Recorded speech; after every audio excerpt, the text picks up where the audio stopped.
کہ ہمیں net working کی ضرورت ہے. دیکھیں فٹ بال میچ آپ نے دیکھا, اس میں آپ نے دیکھا کہ کوئی بھی ٹیم جب گول, یہ جو تیسری بات ہے ایک دعوت پیش کرنا, یہ ہمارا گول ہے. اس ملک کی ہم تعمیر کریں گے, اس ملک سے ہم ظلم کا ازالہ کریں گے, اس ملک میں ہم ناانصافی کو ختم کریں گے, اس ملک سے ہم غربت کا ازالہ کریں گے, اس ملک میں ہر انسان کو عزت اور تکریم ملے, یہ ہمارا گول ہے.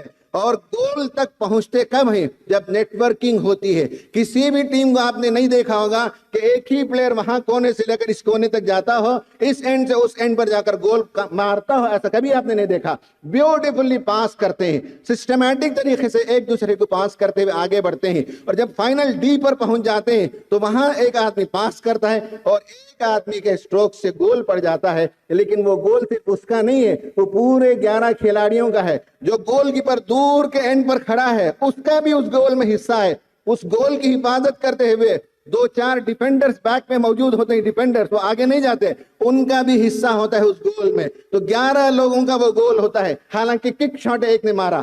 یہی حال ہندوستانی مسلمانوں کی جماعتوں کا ہے. یہاں جو مختلف جماعتیں ہیں وہ اگر اس بات کو طے کر لیں کہ ان کا ایک نیٹ ورک ہوگا, وہ لوز نیٹ ورک ہی صحیح, ان کی ایک اجتماعیت ہوگی, وہ ہلکی پھلکی اجتماعیت صحیح, وہ کاموں میں ایک دوسرے کے ساتھ پاس کریں گے جس طرح سے فٹ بال کو پاس کرتے ہیں, وہ مسائل کے حل کے لیے ایک دوسرے کا تعاون کریں گے. تبلیغ جماعت ایک ایشو پر کام کرے گی, جماعت اسلامی ایک ایشو پر کام کرے گی, جمعیت العلماء اپنے ذمہ ایک کام لے لے گی, اور سب کے درمیان ایک کوارڈینیشن ہوگا. ایک گول کی خاطر تبلیغ جماعت اپنے پیرائے پر کام کر رہی ہے, جماعت اسلامی اپنے پیرائے پر کام کر رہی ہے, اور جمعیت العلماء اپنے انداز سے کام کر رہی ہے, اور مختلف جماعتیں ہیں.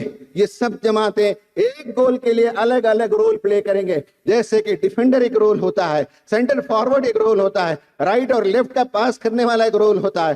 اسی طرح سے مختلف امت کی جماعتوں کے درمیان یہ صورتحال مرکز میں ہم دیکھتے ہیں کہ جب کوئی مسئلہ آتا ہے یا تو امیر جماعت ان کو بلاتے ہیں یا امیر جماعت وہاں چلے جاتے ہیں, اور ہر ایشو پر بڑے اوپر کی سطح پر یہ کوارڈینیشن بہترین طور پر پایا جاتا ہے. لیکن میں یہ نہیں سمجھ سکا کہ یہ کوارڈینیشن نچلی سطح پر کیوں نہیں ہو پاتا ہے, اور جب نیچے اور چلے جاتے ہیں تو یہ کوارڈینیشن کیوں نہیں ہوتا. ایک دوسرے کے ساتھ اسٹیج شیئر کیوں نہیں کرتے, ایک دوسرے کے اجتماعات میں شریک کیوں نہیں ہوتے, ایک دوسرے کے لیے دعائیں کیوں نہیں کرتے, ایک دوسرے کے لیے خیر خواہی کے الفاظ اپنے ساتھیوں سے کیوں نہیں کہتے. ہم کہہ سکتے ہیں کہ میرا یہ کام ہے, میں اسی پر توجہ دیتا ہوں, لیکن ان کا کام بھی اچھا ہے, اگر آپ کو اچھا لگے تو وہاں جا کر کام کریں. ہم ان کے لیے دعا کرتے ہیں, وہ بھی ہمارا کام کرتے ہیں. یہ اگر فراخ دلی, وسعت قلبی, اعلیٰ ظرفی اور نیٹ ورکنگ پیدا ہو جائے تو گول ایک ہوگا, لیکن مختلف جماعتیں آپس میں کوارڈینیٹ